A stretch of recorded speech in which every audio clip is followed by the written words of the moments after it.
My name is Bob Holden. I'm in charge of the North American business at eHarmony. Prior to eHarmony, I spent 7 years at eBay, 4 of which I spent in Northern California, and 3 of which I spent in Southern California, where I led Rent.com. What I inherited when I went down to Rent.com was pretty surprising to me. I arrive on the job and I find a group that isn't used to actually generating and driving its own innovation and ideas. And they were coming off of a time when they really weren't used to having discussions or even considering what they needed to do or should do to grow their career. My first day of work, I had a one-on-one meeting with the person who ran graphic design. And about half an hour into our conversation, I asked her about her career development that she had received thus far, and what her career aspirations were, and how she felt about her role. And at that point in the conversation, she actually broke down into tears. And then my second one-on-one meeting, there I met with a person who was my direct report, who promptly informed me 10 minutes in the meeting that he was resigning. I found myself really early on being invited to almost every meeting that was happening in my entire product group, mainly because they felt like I had to see and hear everything in order to essentially grant approval for them to make any decisions and move ahead. These issues were, I would say, created a serious problem within the organization because of the fact that I don't think we were getting 70% of the capabilities that we could have out of people. eBay had high expectations of Rent.com overall, and product is really the nerve center, if you will, of that organization. And we had pretty aggressive financial target. We had double-digit growth targets that we were on the hook to hit, and based on what I saw, I didn't think we had the product roadmap that was going to deliver anything close to that. And our competitors, meanwhile, were innovating even faster, and yet innovation really slowed down almost to a standstill. You don't get growth out of a company if you don't have an energized and excited workforce. So there was pretty much a serious dichotomy there. I really spent, I would say, probably my first few days just listening and just really focusing on trying to understand what the culture was like. I actually brought together all of my direct reports, and I think there were, 3 or 4 of them at the time. And literally, we had a conversation that, basically said, look, the times are changed.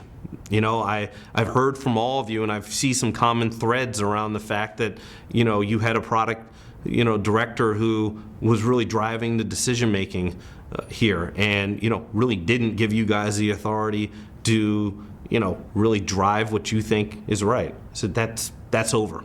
And I told people right away, don't invite me to the meetings where you're literally just trying to figure out some of the nuances of the product early on.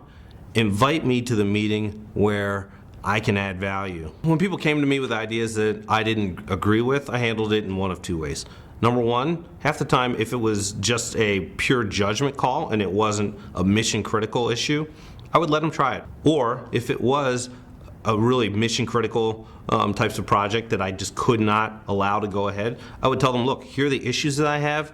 I need you to go back and address these and come back with a better plan, and we would go from there. I tried to meet them in the middle. We spent a lot of time building out our product roadmap because I felt like, number one, we needed to know what are the things that we need to build, and once we know what we need to build, then we can match that up with how many people we actually had to build it with. So the team really went into kind of deep strategy mode and came out with a really unified vision, which they hadn't had before, of, okay, here's what we need to build over the next 6 months. It took me about a quarter to really understand, first of all, what the strengths and weaknesses were of the people on my team. Number two, understand what our business challenges and opportunities were. And number three, be able to paint a vision for them of where we're trying to go and why having us work as a unified team is going to enable us to get there. within probably about 6 months, we were really operating at a high level in terms of the number of really new innovative products that we had in the pipeline to bring to market. We went from an organization where a few people who were leading the company were deciding strategy and pushing it down to the organization to a strategy process that involved a lot more people across the organization and a lot more bubbling up of ideas from the bottom, and people across the organization making decisions about which way we're going to go. Number one is, take time to listen. Just, that was probably the biggest thing I did right without even knowing that I was doing it right, was just not trying to come in and change the world. Number two, really understand what you're stepping into as you're doing that listening. Understand what the culture and the work environment is like, and don't come in and try and change everything in one fell swoop. In terms of managing innovation, I think there's two pieces of it. There's number one, just how do you get more innovative? And I absolutely believe the way you get more innovative is by getting folks engaged at the bottom of the organization, because they're the ones who are interacting with your customers directly, and they have a ton of great ideas. If you can get them engaged, and most importantly, getting them to believe deep in their heart that, you have a vested interest in hearing what they say and helping to drive the ideas that they have versus just, taking their ideas and, picking them apart and so forth, that really helps. And then in terms of managing innovation, you also got to have an engaged team. It takes a whole team to really drive innovation, not just one or two passionate and committed people.